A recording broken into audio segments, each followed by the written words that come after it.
একটা হচ্ছে যে পুরুষতন্ত্রের বিরুদ্ধে রুখে দাঁড়ানো, তার মানে কি পুরুষদের বিরুদ্ধে একটা আন্দোলন চালানো হচ্ছে কিনা, এবং দ্বিতীয় হচ্ছে যে মেয়েদের নিরাপত্তা, সেই নিরাপত্তা আছে কিনা। পুরুষতন্ত্র বোঝাই যাচ্ছে যে এটা খুব প্রাচীন একটা তন্ত্র বা প্রথা বা সামাজিক সংস্কার বা যেভাবেই আমরা সেটাকে, প্রায় সব সমাজেই আমরা এটা দেখতে পাই। এখন পুরুষতন্ত্র কিন্তু এক ধরনের একটা সামাজিক বৈষম্য তৈরি করে, যেটাতে কিন্তু যারা অ্যাপারেন্টলি তার থেকে লাভবান হচ্ছে, অর্থাৎ পুরুষরা, তারাও কিন্তু নানাভাবে ক্ষতিগ্রস্ত, এবং মেয়েরা তো অবশ্যই, কারণ তারাই নিপীড়িত।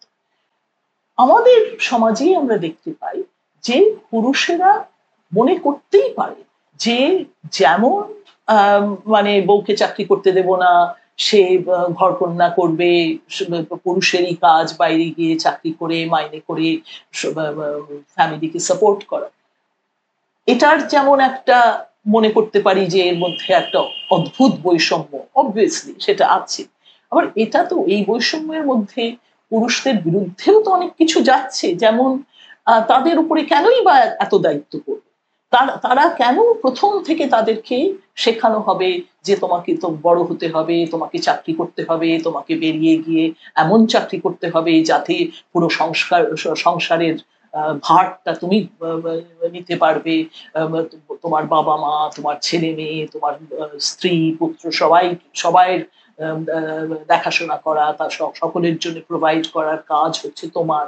এই যে একটা দায়িত্ব, এই যে একটা এক্সপেকটেশন পুরুষদের উপরে বর্তায়, এর মধ্যে এটাও তো অন্যায়। কেনই বা সেটা হবে? কেন এই কাজগুলো সবাই ভাগ করে নেবে না কেন? ভাগ করে নেওয়ারই তো কথা। এবং আমরা দেখতে পাই যে এই যে একটা আনরিয়েল এক্সপেকটেশন, তার ফলে যে কত রকম মানসিক অসুস্থতা, বিশেষ করে ছেলেদের মধ্যে, এটা তো আমরা কনস্ট্যান্টলি দেখছি। সমাজটা ঠিকভাবে যদি সুন্দরভাবে একটা সাম্য থাকতো সমাজের মধ্যে, তাহলে তো এই জিনিসগুলো হওয়ার কথা না। দ্বিতীয় কথা, তুমি যে প্রশ্নটা করলে, সেটা হচ্ছে আমাদের আমরা কতটা নিজেদেরকে নিরাপদ মনে করছি। ঘরের ভেতরেও আমি নিরাপদ নই, বাইরেও নিরাপদ। এই যে নিরাপত্তা, মেয়েদের নিরাপত্তা, সেইটার বিরুদ্ধে যেটা যাচ্ছে, সেটা अगेन ওই একটা ব্যাপার যে আমার জীবনের ব্যাপারে সিদ্ধান্ত কে নিচ্ছে, আমি কি নিজে সেটা নিতে পারছি, নাকি অন্য কেউ বলে দিচ্ছে যে আমি কি করব কি করব না।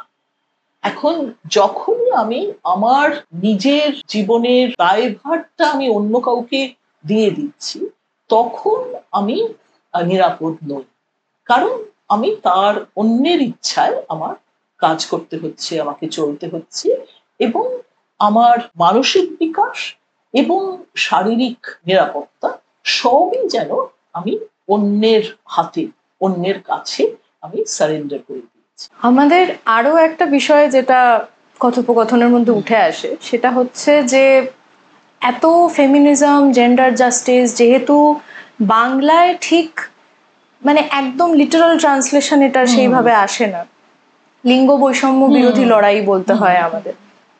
তো অনেকেই এটা বলেছেন, পুরুষ নারী নির্বিশেষে, যে এটা আসলে পাশ্চাত্য শিক্ষার প্রভাব, এটা ভারতীয় সংস্কৃতির অঙ্গ নয়, কোনোদিনই নাকি ছিল না।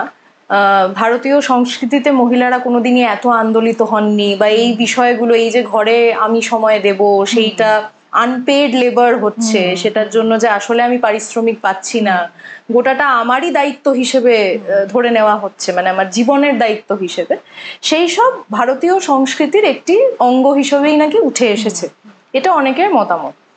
এবং পাশ্চাত্য শিক্ষার কারণে, ইংরেজি শিক্ষার কারণে আরো বেশি করে নারীরা এই মানে শিক্ষায় শিক্ষিত হচ্ছেন এবং প্রশ্ন তুলছেন, এবং তার কারণে আমাদের সমাজের যে সম্প্রীতি, সেই সামাজিক সম্প্রীতির কোথাও বিঘ্ন ঘটছে।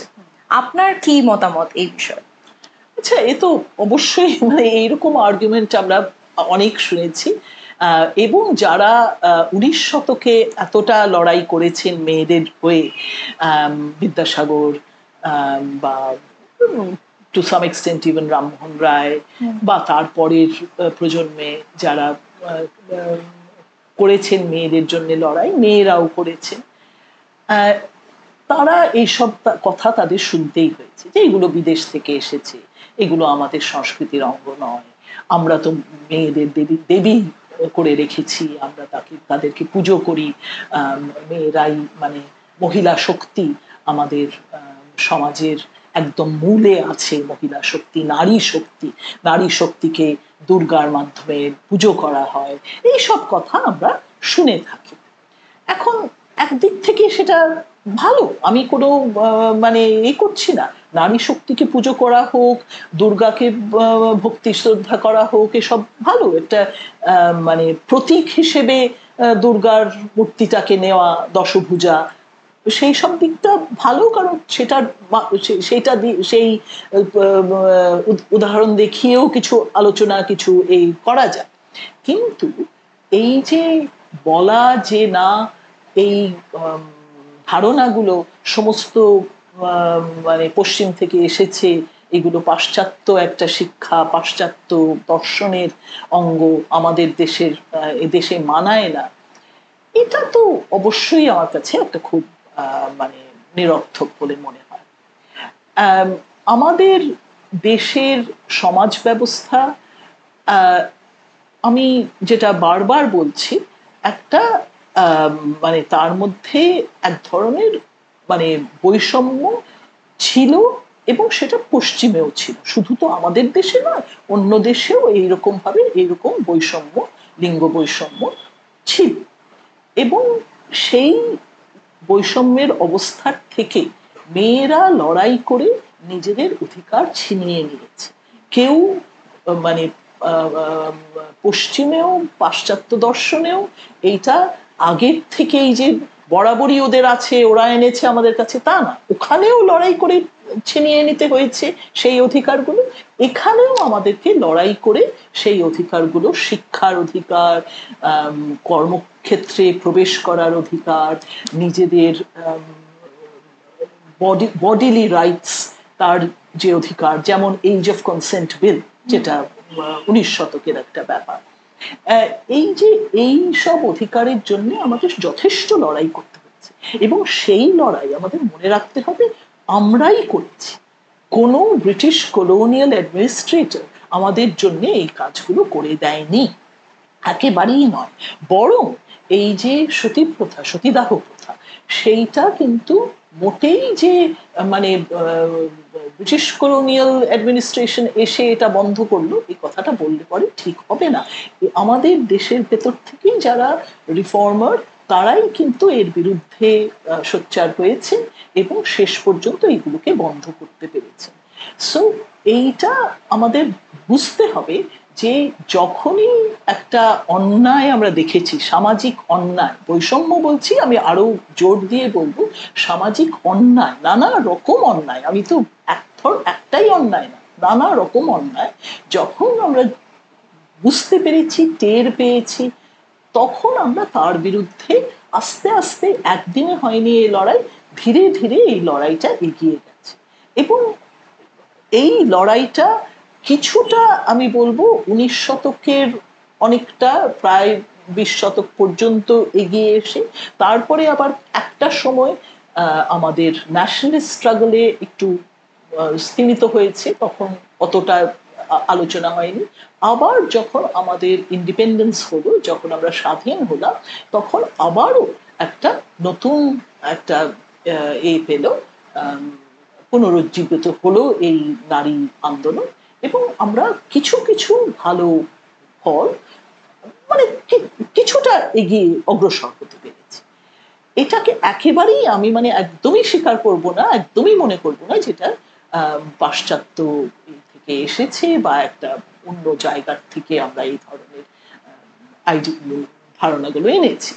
বিশেষ করে আরো একটা জিনিস আমি বলবো, যে আমাদের দেশে এখন অনেকেই মানে পাশ্চাত্যে যেই জীবনটা তারা দেখছে, টিভিতে দেখছে বা ইন্টারনেটের মাধ্যমে বুঝতে পারছে, সেই জীবনের প্রতি তাদের খুব লোভ আছে, তারা চায় ওই রকম ভাবেই আমরা থাকবো, ওই রকম সুন্দর ঝকঝকে বাড়ি গাড়ি রাস্তাঘাট সব আমরা পাবো। এখন সেই জিনিসটা আমরা চাইবো, অথচ আমরা মেয়েদের মুক্তি দেব না, মেয়েদেরকে এগিয়ে যেতে দেব না, এটা তো একটা কোনো মানে হয় না। কারণ সবকিছুর মধ্যে ওখানে ফর এক্সাম্পল আমরা এই মানে এখন ওয়েস্টের কথা আমি অতটা বলছি না, if you look at two countries যেখানে একটা সোশ্যালিস্ট মুভমেন্ট হয়েছিল, রাশিয়া অ্যান্ড চায়না, দুটো দেশেই তার অনেক মানে এও আছে, সব দিক সবটাই ভালো বলবো না, কিন্তু এই দুটো দেশে মেয়েরা কিন্তু সেই সংগ্রামের একেবারে ইকুয়াল পার্টনার ছিল। মানে চায়নাতেও বটে, এবং চায়নাতেও যদি দেখা যায় যে মেয়েরা কতটা কাজ করে, কতটা এগিয়ে গিয়েছিল সংগ্রামের বা রেভলিউশনের মধ্যে, এবং রাশিয়াতেও বটে। মানে if you look at socialist ideology, তখন সেখানে মেয়েদেরকে সমান স্থান দেওয়ার একটা গল্প আছে। এখন এটা একেবারেই সত্যি যে সেখানেও পিতৃতন্ত্র কাজ করেছে, সেখানেও মেয়েদের অতটা এগোতে দেওয়া হয়নি, সেখানেও পুরুষরা শেষ পর্যন্ত সিদ্ধান্তগুলো নেয়ার অধিকার পুরুষদের হাতেই থেকে গেছে। এইসব কথা একেবারেই সত্যি। তাই জন্যে আমরা দেখতে পাচ্ছি যে পুরুষতন্ত্র এমন একটা জিনিস যে সেটাকে মানে সেটার বিরুদ্ধে রুখে দাঁড়ানো বা সেটাকে এই করা, বাধা দেওয়া খুবই কঠিন। কিন্তু এটা যদি আমি দেখি যে চায়না তো আর পাশ্চাত্য নয়, বা রাশিয়াও ঠিক সেই অর্থে পাশ্চাত্য নয়, সেখানেও কিন্তু যখন সমাজকে একটা নতুন করে একটা সাজানোর কথা হচ্ছে, তখন কিন্তু মেয়েদের যে এগিয়ে আসতে হবে এই কথাটা বরাবরই বলা হয়েছে। এখন এটা আমরা স্বীকার করতে বাধ্য হব যে এই দুটো দেশে শেষ পর্যন্ত মেয়েদের যে খুব একটা সমান স্থান তারা পেয়েছে মেয়েরা, এই কথাটা নয়, এটা হয়নি। সেটা একটু দুঃখের কারণ। সেটা হতে পারে যে এখানে আইডিওলজির একটা কিছু ফাঁক থেকে গেছে, একটা অসুবিধা থেকে গেছে, সেটা অন্য কথা। কিন্তু আমাদের যে সমাজকে নতুন করে সাজানোর যদি প্রয়োজন হয়, তাহলে মেয়েদের সেটা সেখানে সমান অধিকারী হতে হবে। আপনার পার্সোনাল জীবনের দিকে যদি আমরা লক্ষ্য করি এবং সেই জায়গা থেকে যদি সামাজিক অবস্থানের কথা আমরা ভাবি, আপনি একজন অধ্যাপিকা থেকেছেন, আপনি একজন শিক্ষিত কর্মরত মহিলা। সেই জায়গা থেকে আপনি কি নিজেকে এই সমাজে সব থেকে নিরাপদ মনে করতে পেরেছেন? এইটি একটি প্রশ্ন। এবং তার সংলগ্ন প্রশ্ন হিসেবে যেটা বলতে চাই যে অনেক সময় এই বিষয়টি ধরে নেওয়া হয় যে শিক্ষিত এবং কর্মরত এই দুটি ট্যাগ যদি মহিলাদের বা ট্রান্সকোয়ার মানুষদের জীবনে চলে আসে বা নিয়ে চলে আসা হয়, তাহলেই লিঙ্গ বৈষম্যের যে প্রত্যেকটি ধারা রয়েছে সেইগুলিকে জয় করে নেওয়া সম্ভব হয়ে যায়, প্রায় গোটাটাই জয় করে নেওয়া সম্ভব। তো সেই সংলগ্ন প্রশ্নের পার্ট এটি যে একজন শিক্ষিত কর্মরত মহিলা হিসেবে যাদবপুর ইউনিভার্সিটির মতন এত বড় মাপের একটি ইউনিভার্সিটিতে কাজ করার ফলে আপনার কি এইটা জীবনে রিয়েলাইজেশন বলে মনে হয়েছে যে আপনি লিঙ্গ বৈষম্যের যে প্রত্যেকটি দিক রয়েছে সেইগুলিকে জয় করে ফেলতে পেরেছিলেন? আচ্ছা, এখন আমি আমার দিক থেকে অবশ্যই মানে আমার বলতেই হবে যে হ্যাঁ, যেহেতু আমি শিক্ষার সুযোগ পেয়েছি এবং কাজ করার সুযোগ পেয়েছি, যেটা আমার মা পাননি। আমার মা অবশ্যই খুবই শিক্ষিত ছিলেন, পড়াশোনায় অত্যন্ত মানে মেধাবী ছাত্রী হিসেবে তার বিশেষ সুনাম ছিল, কিন্তু তিনি চাকরি করতে পারেননি। তিনি বরাবরই মানে বিয়ের পর থেকে তিনি বাড়ি ঘরই দেখেছেন, তিনি কাজে কর্মরত থাকতে পারেননি। মানে কাজের বাড়ির কাজ করেছেন, অবশ্যই বাড়ির অনেক কাজ সারা জীবন করেছেন, কিন্তু যেটাকে বলে কাজের জন্য পারিশ্রমিক পাওয়া, স্বীকৃতি পাওয়া, সামাজিক স্বীকৃতি পাওয়া, সেটা তিনি পান। আমি যে সেই সুযোগটা পেয়েছি তার জন্য অবশ্যই মানে I am grateful for that. কিন্তু আমি যে সমাজে পুরোপুরি নিরাপদ এই কথাটা তো একেবারেই বলা যাবে না। কারণ ধরুন এই যে মেয়েটি আমাদের আরজি করের যে যে যাকে এরকম ভাবে হত্যা করা হলো, সেও তো শিক্ষিত এবং কর্মরত, এবং কর্মস্থানে কাজের জায়গায় তার উপরে এরকম একটা মানে আঘাত, একটা তাকে অ্যাটাক করা হলো এবং তাকে হত্যা করা হলো। তাই একদমই বলা যাবে না যে মেয়েরা শিক্ষিত এবং কর্মরত হলেই তারা নিরাপদ। এটা নয় বলেই সমাজে আমরা এখনো সবসময় আমাদের, আমি যে প্রথমেই বললাম যে নারীবাদী আমি কেন, যে এই নারীবাদের মধ্যে যদি আমি ট্রান্সকুয়ার মানুষদের পজিশনটাকেও নিয়ে আসি, এবং পারলে ইনফ্যাক্ট দলিত বহুজন কমিউনিটিকেও যদি আমি নিয়ে আসি, তাহলে আমার বলতে হবে যে সব রকম সামাজিক অন্যায়, সব রকম সামাজিক অত্যাচারের বিরুদ্ধে আমাদের এখনো প্রচুর সংগ্রাম, প্রচুর আন্দোলন বাকি রয়ে গেছে। এখনো পর্যন্ত আমরা কোনো নিরাপত্তার জায়গায় আমরা পৌঁছতে পারিনি।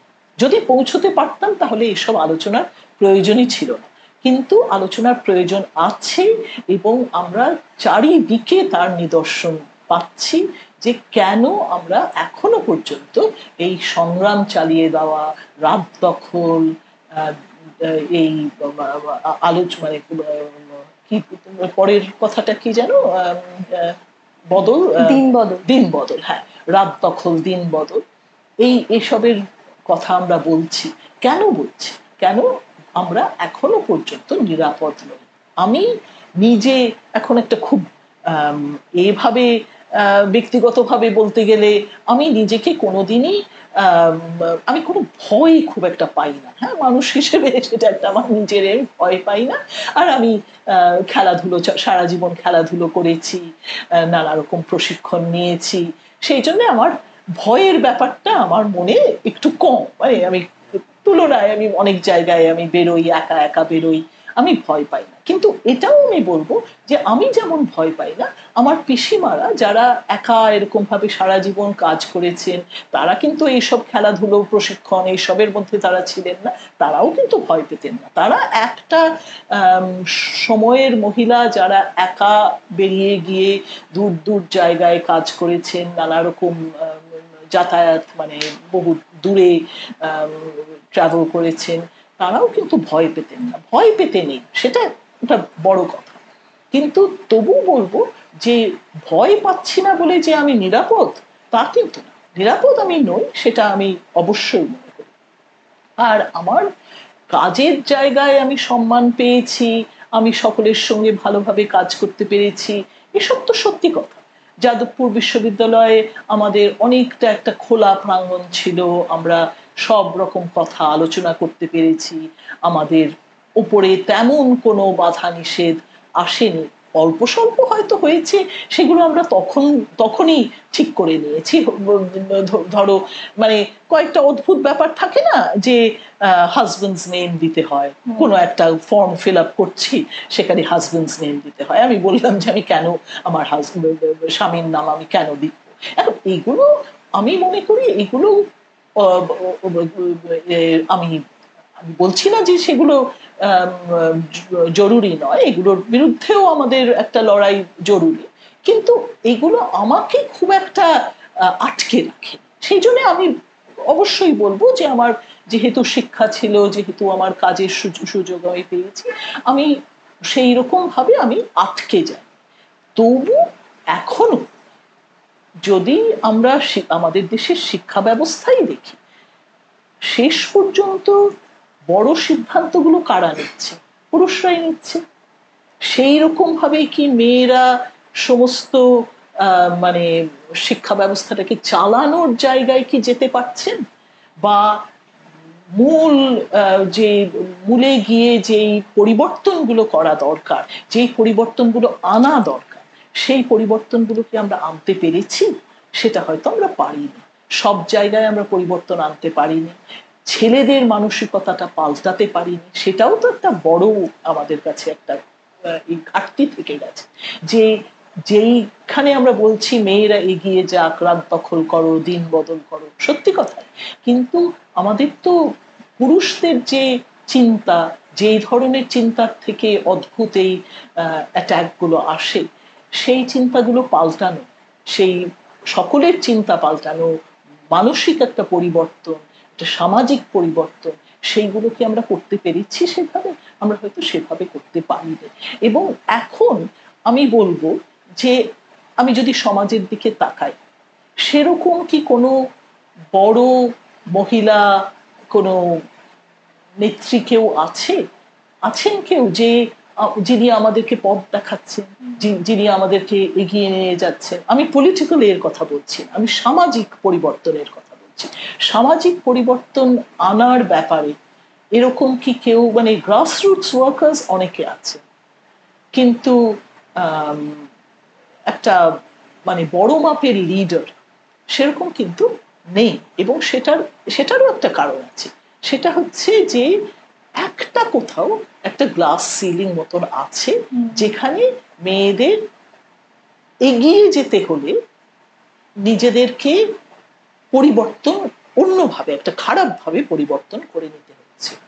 মানে তারা খানিকটা এখনকার যেটা প্রিভেইলিং সিস্টেম, সেটাকে তারা অ্যাকসেপ্ট করে নিলে তবেই তারা এগিয়ে যেতে পারছে।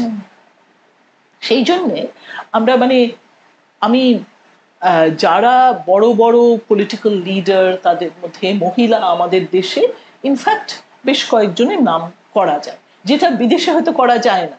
মানে ইউকের সেরকম ফিমেল প্রাইম মিনিস্টার হয়তো একজন ছিলেন, ইউএসএ এখনো পর্যন্ত কোনো ফিমেল প্রেসিডেন্ট হতে পারেনি, আমাদের দেশে এদিকে female prime minister, female chief minister, এরকম বেশ কয়েকটা দৃষ্টান্ত দেখানো যায়।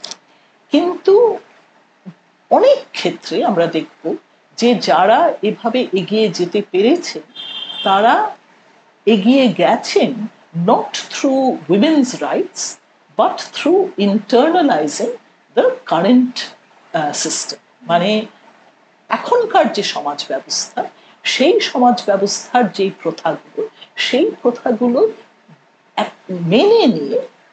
মেনে নেওয়ার পরেই তারা এগিয়ে যেতে পেরেছে। ফলে তারা সত্যিকারের নারীবাদী বা মেয়েদের লিডার হিসেবে নিজেদেরকে প্রমাণ করতে পারেনি। মানে তারা যখন রয়েছেন সবকিছুর এতে ওপরে, তখনই কিন্তু নানা রকম অত্যাচার, অন্যায় হয়ে চলেছে মেয়েদের উপরে। তারা তার বিরুদ্ধে রুখে দাঁড়াতে পারছেন না, বা কোনো সেরকম ভাবে কোনো বার্তাও দিতে পারছেন না। মানে সমাজকে যে একটা নির্ভয়ের একটা বার্তা দেবেন, অভয় দেবেন, সেটা তারা দিতে পারছেন না। কেননা তারা কিন্তু সিস্টেমটাকে মেনেই নিয়েছেন, মেনে নিয়ে তার মধ্যে তারা এগিয়ে গেছেন। এইটা আমি বলবো যে সেটাও এখানে একটা বড় একটা ফেইলিয়ার। সেই জন্য মানে এখন লোকে বলে যে তোমাদের দেশে তো ইন্দিরা গান্ধী ছিলেন, বা মমতা ব্যানার্জি আছেন, বা আরো হয়তো মায়াবতী ইত্যাদি, দলিত লিডারদের মধ্যে মায়াবতী, দক্ষিণে জয়াললিতা, অনেকগুলো দৃষ্টান্ত দেখানো যায়। কিন্তু সেই দৃষ্টান্তের থেকে আমরা কি খুব একটা মানে আশ্বাস পাচ্ছি? আমরা সেই রকম আশ্বাস পাচ্ছি না। কারণ আমরা দেখছি যে এরা হয়তো একেবারে রাজনীতির মানে সবচেয়ে বড় পদে তারা যেতে পেরেছে, কিন্তু যেতে পারলেও তারা মেয়েদের জন্য খুব যে কিছু করতে পেরেছে তা কিন্তু পারেনি। সেইখানে কিন্তু অনেক জায়গায় আমরা পিছিয়ে আছি। আর আবারও বলবো যে আমরা নিজেরাও যে আমরা শিক্ষা পেয়েছি, কাজ করার সুযোগ পেয়েছি, কিন্তু আমরাও পুরোপুরি কিন্তু এই পরিবর্তনটা আনতে পারি। এই পরিবর্তনটা আনা দরকার। আমরা জানি সেই পরিবর্তন কোথায় দরকার, কেন আনা দরকার, কিন্তু আমরা সেইভাবে পারি। ইনফ্যাক্ট এখন আমি তো মানে খুব আমার খারাপ লাগে ভেবে যে এই যে ফেমিনিজমটা আমি প্রথমে বললাম না যে একটা গালাগালের মতন হয়ে গেছে, যে মেয়েরা নিজেদেরকে ফেমিনিস্ট আর বলতে চান না, মেয়েরা তো বলেনি না, পুরুষরা সেটাকে একটা নিন্দার একটা এইভাবে মনে করে। এবং কেউই এই যে মেয়েদের জন্য কাজ করব, মেয়েদের জন্য আমরা এগিয়ে যাব, কোনো স্ট্রাগল, সেইটা সকলেই যেন একটু সন্দেহের চোখে দেখে এবং পছন্দ করে না। এইটা আমার কাছে অ্যাগেন খুব দুঃখের জায়গা, আফসোসের জায়গা। আপনি যে কথাটা বললেন সেই সময় ভাবছিলাম, মনে পড়ছিল কিরকম কিছুদিন আগেই আর কি নির্মলা সীতারামন বলেছেন যে পেট্রিয়ার্কি বলে কিছু এক্সিস্টই করে না আসলে, এবং যে মহিলারা আসলে নিজের কোনো ধরনের কৃতিত্ব দেখাতে পারেন না সমাজে, তারা আলাদা করে, এবং অবভিয়াসলি উনি যেভাবে বিষয়টা রাখেন যে এটি প্রচন্ড লেফটিস্ট কমিউনিস্ট একটা বিষয় যে পেট্রিয়ার্কি আসলে এক্সিস্ট করে, কারণ যদি পেট্রিয়ার্কি এক্সিস্ট করতো তাহলে ওনার মতন কেউ ফাইন্যান্সিয়াল মিনিস্টার হতে পারতেন না, ফাইন্যান্স মিনিস্টার হতে পারতেন না, এবং আমাদের মহিলা প্রেসিডেন্ট থাকতেন। তো সেই সময় ওই কথাটি মাথায় এসেছিল যে কত লজিক হিসেবে একটা সমাজ ব্যবস্থা আসলে বিচ্ছিন্ন যখন হয়ে যাচ্ছে। এবং কিছুদিন আগেই আমি একটি আর্টিকেলে পড়ছিলাম যেখানে বলছিল যে আসলে পুরুষতন্ত্রের যে ভাঙন শুরু হয়েছে সেইটা বোঝা যায় আরো বেশি অপারেশন শুরু হয়েছে সেইটা থেকে। কারণ যে কোনো সমাজ ব্যবস্থা যখন ভাঙনের পথে থাকে, যেগুলি অপ্রেসিভ সমাজ ব্যবস্থা, তখন সে আরো বেশি করে হাতটা বন্ধ করতে চেষ্টা করে। তো সুতরাং নানান দিকে যখন ফ্যাসিস্ট গভর্নমেন্ট উঠে আসছে, পুরুষতান্ত্রিক গভর্নমেন্ট উঠে আসছে, তখন উল্টো দিকের আর্টিকেলটি বলছিল যে তাহলে হয়তো আমরা যারা আন্দোলন করছি তাদের খানিক খুশি হওয়া উচিত যে আমরা হয়তো ঠিক পথেই এগোচ্ছি, আমরা আসলে সঠিক বার্তাটাই দিতে পারছি এবং লড়াই আরো জোরদার হচ্ছে। আমরা আমাদের কথোপকথনের প্রায় শেষে, শেষ প্রশ্ন হিসেবে আপনাকে যেটা করতে চাই সেটা হচ্ছে যে আপনার অধ্যাপনার মধ্যে আপনি যেহেতু একটি বিশ্ববিদ্যালয়ে পড়িয়েছেন, বহু তরুণ প্রজন্মের সঙ্গে আপনার কথোপকথন হয়েছে, আপনি দেখা করতে পেরেছেন, তাদের মতামত সম্পর্কে জানতে পেরেছেন। আপনার মনে যদি এমন কোনো একটি কথা থাকে যেটি এই মুহূর্তের বর্তমান প্রজন্মের সঙ্গে আপনি ভাগ করে নিতে পারলে সব থেকে খুশি হতে, সেই রকম কোনো কথা যদি বলেন। হ্যাঁ, তুমি আগেও এই প্রশ্ন আমাকে করেছিলে, আমি ভাবতে চেষ্টা করেছি, আমার না সেই রকম মাথায় কিছু আসছে না। আমার মানে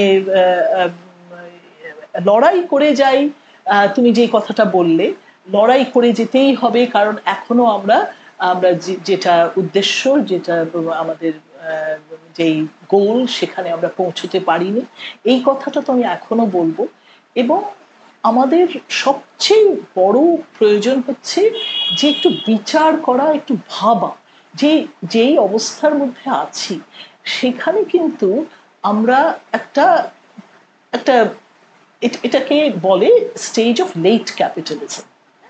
সেখানে নানা রকম ডিস্ট্রাকশন, মেটেরিয়াল ডিস্ট্রাকশনের মধ্যে আমরা আছি।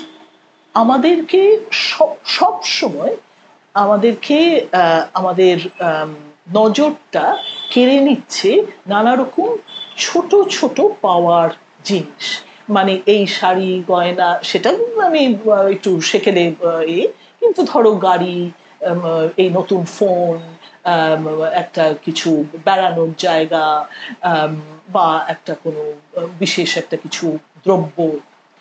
এখন এই যে একটা we are surrounded by attractions of various kinds.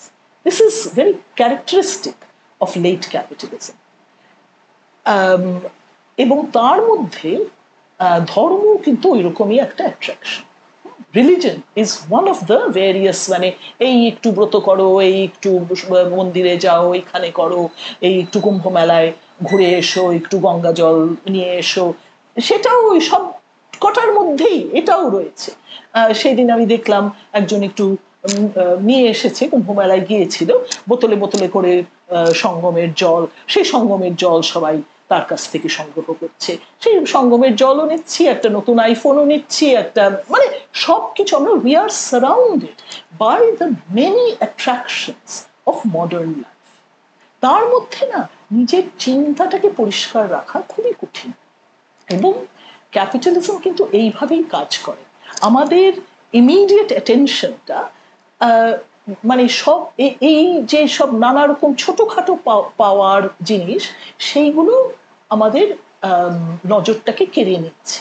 ফলে আমরা আসলে কি চাই, জীবন থেকে আমরা কি চাই, আমরা কোথায় যেতে চাই, কি হতে চাই, এইটা ভাববার আমার আর সময় নেই। সেটার সময় নেই, নানা কারণ আছে। একটা হচ্ছে যেটা আমি বললাম যে এই যে ছোট অ্যাট্রাকশন, কালকে এই সিনেমা দেখবো, কালকে এই শাড়িটা পরবো, এই জামাটা কিনবো, এটাও একটা আছে। আবার কাজেরও চাপ আছে, আমি হয়তো কাজ করি, সে কাজের প্রচন্ড চাপ, এই ডেডলাইন আমাকে মিট করতে হবে, এই জিনিসটা আমাকে দিতে হবে, এটা না দিলে পরে আমার চাকরি চলে যাবে, এইগুলোও আছে একদম, সেটাকেও আমি অস্বীকার করছি না।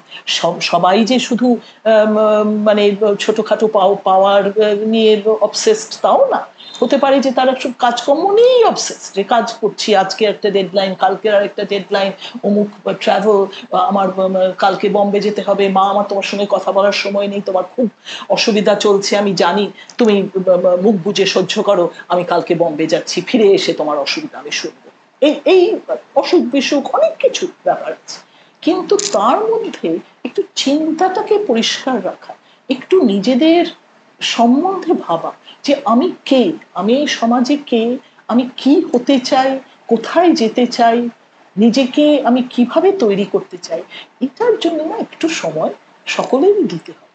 এইটাই কিন্তু আমার মনে হয়, যদি আমি কারোকে কিছু বলি, এটাই আমি বলবো যে অনেকে খুব, আর এটা এটার একটা মানে সবচেয়ে খারাপ দিক হচ্ছে যে সকলে ভীষণ শুধু যে একটা এন্ডলেস চাওয়া, শুধু তাই নয়, একটা ভয়ানক একটা মানসিক একটা অসুস্থতা এসে যায় তার ফলে, যে আমি এত চাপে আছি, প্রথমত আমার এই জিনিসগুলো পেতে হবে, তার উপর আমার এই জিনিসগুলো দিতে হবে, আমার মানে চাকরির জায়গার থেকে, আমার বাড়ির থেকে, আমার ভাই বোনেরা, আমার বন্ধুরা আমার কাছ থেকে এই চাইছে, আমার সেগুলো দিতে হবে। ফলে আমি সব সময় একটা অদ্ভুত চাপের মধ্যে আছি, আমার কোনো সময়ই নেই নিজের কথা ভাবা, একজন পাশের মানুষের কথা ভাবা, কারোর কথা ভাবারই আমার সময় নেই। এই যে এই অবস্থাটা, এটা একটা অসুস্থ অবস্থা, এবং এই অবস্থাটাই কিন্তু লেট ক্যাপিটালিজমের একটা ম্যানিফেস্টেশন, একটা মানে সমাজ ব্যবস্থার মধ্যে এটাই কিন্তু আমরা চারিদিকে দেখতে পাই। সেইখান থেকে বেরিয়ে আসা, নিজেদেরকে একটু হালকা করা, এই যে অসীম যে এই যে চাহিদা, এই চাহিদাগুলোকে একটু বর্জন করা, একটু নিজেদের কথা ভাবা যে আমি কি চাই, আসলে আমার কি এসবগুলো আসলে কি দরকার, আমার কি হয়তো এতগুলো না হলেও চলবে, আর কিন্তু আমি আমি নিজে সুখী হতে চাই এবং অন্যকেও সুখী করতে চাই। সেই যে আমার সেইখানেই কিন্তু আমার একটা ফ্রিডমের জায়গা, একটা মুক্তির জায়গা, সেই জিনিসটা কিন্তু আমাদের বুঝতে হবে। সেটা না বোঝার যদি আমার সময় না থাকে, ফলে কি হয়, মানসিক অসুস্থতা এসে যায়, ছেলেরা মেয়েরা আত্মঘাতীও হয়, বা নানাভাবে নিজেদের শরীরের ওপরে অত্যাচার করে। আমার এই যে এতদিন ধরে আমি পড়িয়েছি, শেষ থেকে আমি ভীষণভাবে দেখেছি মেয়েরা হাত কাটছে, কাটিং, যেটা খুব একটা রক্ত ক্ষরণের হাত কাটছে, বা মানে ঠিক একেবারে পুরোপুরি যে আত্মহত্যা করতে চাইছে তা না, কিন্তু একটা স্লিপিং পিলের ওভারডোজ নিয়ে নিল, যেন সকলকে অ্যালার্ট করতে চাইছে যে আমার মধ্যে একটা অদ্ভুত একটা রয়েছে, একটা হ্যাঁ, একটা এই দ্বন্দ্ব কাজ করছে, বা একটা একটা মানে ল্যাক, একটা শূন্যতা একটা রয়েছে আমার মধ্যে, সেটা তোমরা দেখো, তোমরা বা ওই যে প্যানিক অ্যাটাক, এটা আগে কিন্তু ছিল না, হয়তো অন্যরকম হিস্টেরিয়া ছিল, মেয়েরা অজ্ঞান হয়ে যেত, ফিট হতো, সেসব লোকে বলতো, কিন্তু প্যানিক অ্যাটাক এই জিনিসটা আমি ভীষণভাবে দেখেছি। এই শেষ কয়েক বছর চাকরি করার সময় দেখেছি যে মেয়েরা ক্লাসের মধ্যে, ছেলেদের প্যানিক অ্যাটাকে তারা থাকতে পারছে না, অসুস্থ হয়ে পড়ছে, শুয়ে পড়ছে, তাদেরকে হাসপাতালে নিয়ে যেতে হচ্ছে, এটা কি না, এটা প্যানিক। এটা প্যানিকটা কোথার থেকে? এই যে প্যানিক, এই যে একটা সব সময় একটা মানে অস্বস্তি, একটা ভীষণ একটা রেস্টলেসনেস, এটার মধ্যে থেকে একটু তো বেরোতেই হবে, এবং বেরিয়ে এসে ওই নিজেকে প্রশ্ন করা যে আমি কি চাই, জীবন থেকে কি চাই, এবং অপরেরও আমি কতটা ভালো করতে পারি সেটা। অনেক ধন্যবাদ ম্যাম। আজকে আমরা কথা বললাম জেন্ডার জাস্টিস, ফেমিনিজম, পুরুষতন্ত্র, এই ধরনের বড় বড় শব্দ যেগুলি নানান আন্দোলনের সময় উঠে আসে, এবং কিছু ধারণা, ভুল ধারণা, ঠিক ধারণা নিয়ে আমাদের কথোপকথন জারি রাখতে হয়। যেহেতু আমরা এই ইন্টারভিউ দিয়ে কথোপকথন এবং নানান ধরনের ডিসকাশনের স্পেসই তৈরি করতে চাইছি, তাই এই ধরনের কিছু প্রশ্ন আপনাদের মনেও যা থাকবে অবশ্যই কমেন্টে জানাবেন। আমরা চেষ্টা করব যত বেশি করে এই কথোপকথন জারি রাখা যায়, এই কথাগুলিকে আরো সামনে নিয়ে আসা যায়, আলোচনা করা যায়, আলোচনার প্রেক্ষিত তৈরি করা যায় এবং সেটি বজায় রাখা যায় তার দিকে। অনেক ধন্যবাদ।